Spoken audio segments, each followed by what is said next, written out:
maraming bansa na palalakasin ang seguridad sa imbak nilang nuclear material sa nagtapos na Nuclear Security Summit sa The Hague, Netherlands. Kasama sa mga dumalo si Vice President Binay bilang kinatawan ng Pilipinas. May report si Louie Galicia.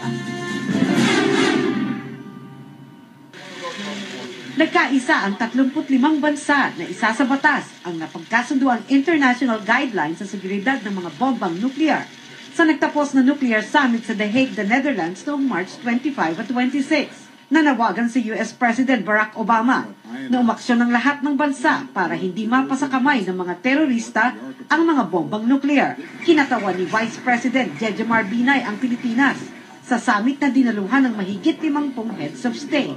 It's really a problem in the sense na ang paghahanda dyan sa mga terorista, yun nakakatakot naman daw. Humarap din si Binay sa Filipino community sa tulong ng embahada. Iginiit ng mga leader Pinoy ang Au Pair Assistance Program at pagbayad ng danyos sa mga biktima ng human rights violations ni Marcos.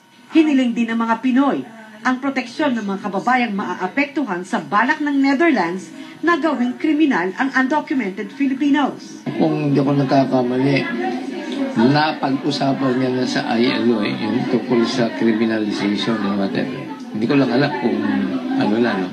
Pero in the future, hindi pa lang siguro hinog na tanggapin ng mga ibang bansa. No? Kasi yung mga ayaw pumayag yung may ibang bansa, ngayon binibigay na rin. Para sa akin, it's a wait-and-see situation. However, before and along the way, and even later, someone has to push it. Someone has to initiate a campaign for this. Tinanong din si Binay tungkol sa 2016 at hindi naman siya nagpaligoy-ligoy sa kanyang sagot. Sabi ni Binay, hindi siya magpapakipot na kakandidato dahil bata pa raw siya ay nangangarap ng maging Pangulo. Para sa Balitang Europe, Louie Galicia, The Hague, The Netherlands.